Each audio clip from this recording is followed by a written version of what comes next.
Before we begin, please note that this episode includes discussions of graphic violence, poverty, and harsh living conditions. It may also contain outdated terms relevant to the times discussed. Viewer discretion is advised.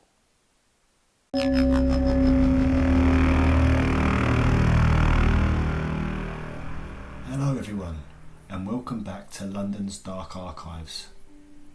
In this episode, we dive into the tragic story of Mary Ann Nichols, the next victim in the Whitechapel murders, found brutally killed on the morning of August 31st, 1888. Her murder marks a significant escalation in the series of killings that would soon grip the East End and the rest of London in terror. Mary Ann Nichols, known to her friends as Polly, was born Mary Ann Walker on August 26, 1845, in Soho, London. She was the daughter of Edward Walker, a blacksmith, and his wife Caroline. Polly grew up in a working class family and married William Nichols, a printer, in 1864. Together they had 5 children. However, the marriage was troubled, plagued by Polly's struggles with alcoholism and William's infidelities.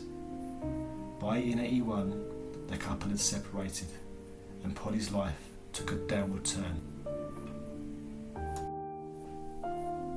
After the separation, Polly drifted through various workhouses and lodging houses in the East End. She found herself repeatedly at the Lambeth Workhouse and the Strand Workhouse. Despite her attempts to maintain contact with her children, her life spiralled into destitution. By 1888, Polly was living a transient life, often turning to prostitution to make ends meet. Her last known address was a common lodging house at 18 Frill Street in Spitalfields. On the night of August 30th, 1888, Polly was seen leaving the Frying Pan public house on Brick Lane. She was wearing a bonnet, a brown dress with red flannel petticoat and black stockings. Witnesses reported her to be in good spirits despite her recent struggles. Polly was last seen alive around 2:30am by a lodging house deputy who turned her away for not having the 4pence required for a bed. Polly reportedly said, "I'll soon get my dust money. See what a jolly bonnet I've got." At approximately 3:35am on August 31st, Charles Cross, also known as Charles Lechmere, was on his way to work as a carman.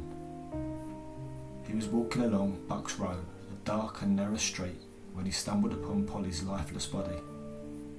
Moments later, another carman, Robert Paul, approached. What Paul found was a suspicious scene: Lechmere standing over Polly's body, a scene that would cast a long shadow over Lechmere's involvement. Lechmere claimed he had just found the body and was checking if Polly was still alive. Robert Paul, initially startled, joined Lechmere and the two men decided to seek help. They encountered PC John Neal, who was on his beat, and led him to the scene. Shortly after, another officer, PC John Fane, arrived. The 2 policemen secured the area and called for assistance. PC Neal's statement describing finding Polly lying on her back, her eyes open, her legs straightened. Her skirt was raised, exposing the lower body. The brutality of the scene became evident as they examined her injuries. Her throat had been deeply slashed twice, nearly severing her head, and her abdomen had been viciously mutilated. The police quickly summoned Dr. Llewellyn, a local physician who confirmed Polly was dead and estimated the time of death to be about 30 minutes before their arrival. The investigation into Polly's murder began immediately. Charles Lechmere and Robert Paul gave their statements, which were scrutinised due to the suspicious circumstances of their discovery. Lechmere, in particular, drew attention for his presence at the scene.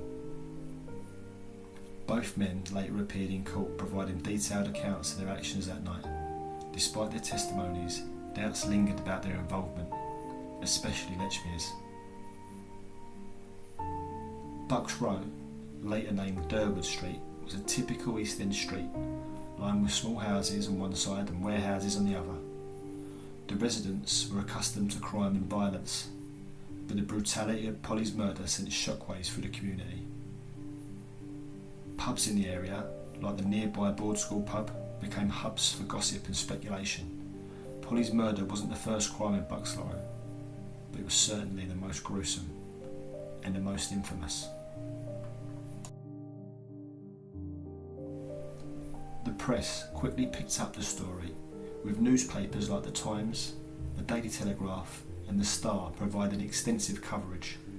The reports were lurid and sensational, often exaggerating details to captivate their readers. The Star was particularly influential in shaping public opinion, linking Polly's murder to the earlier attacks on Emma Smith and Martha Tabram, suggesting a serial killer was at large. The sensationalism stoked fear and fascination, making the Whitechapel murders a topic of widespread discussion.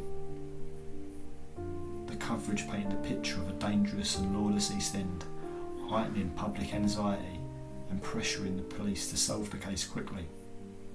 The notion of a single killer, a monster, preying on vulnerable women, began to take hold, fueled by the vivid and often speculative reporting.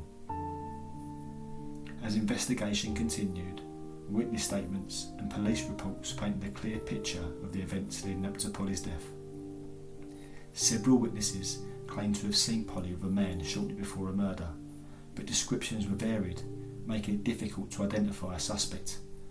The police began to consider the possibility that Polly's murder was linked to the earlier killings, marking the start of the infamous Jack the Ripper case.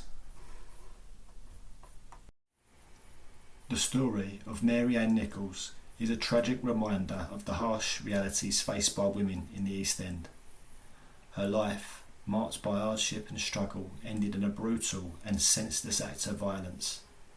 As we continue to explore the Whitechapel murders, we'll uncover more about the lives of the victims and the efforts to bring their killer to justice. Upon further reflection, I strongly believe that this victim was likely the first of Jack the Ripper's victims. This tragic case sheds light on the unnecessary suffering endured by vulnerable women at the time and serves as a stark reminder of the profound social disparities of the era. My viewpoint leads me to consider Charles Lechmere as a compelling candidate for the identity of Jack the Ripper. His initial use of a pseudonym and reluctance to disclose personal information, coupled with his evident desire for attention later on, and his involvement in other matters, make him a particularly intriguing figure for further investigation. I'm contemplating dedicating an episode to discussing the various suspects, given the sheer number of individuals who may have been linked to the infamous Jack the Ripper case. Join us next time as we'll delve into the story of the next victim, Annie Chapman. And remember, at the end of each episode, I'll share my thoughts and theories on the case. Once we've covered all the Whitechapel murders, I'll provide a comprehensive summary in a special episode. Thank you for joining us on this journey into London's dark archives. Don't forget to like, subscribe and hit the notification bell so you don't miss any of the upcoming episodes. Stay tuned and stay safe.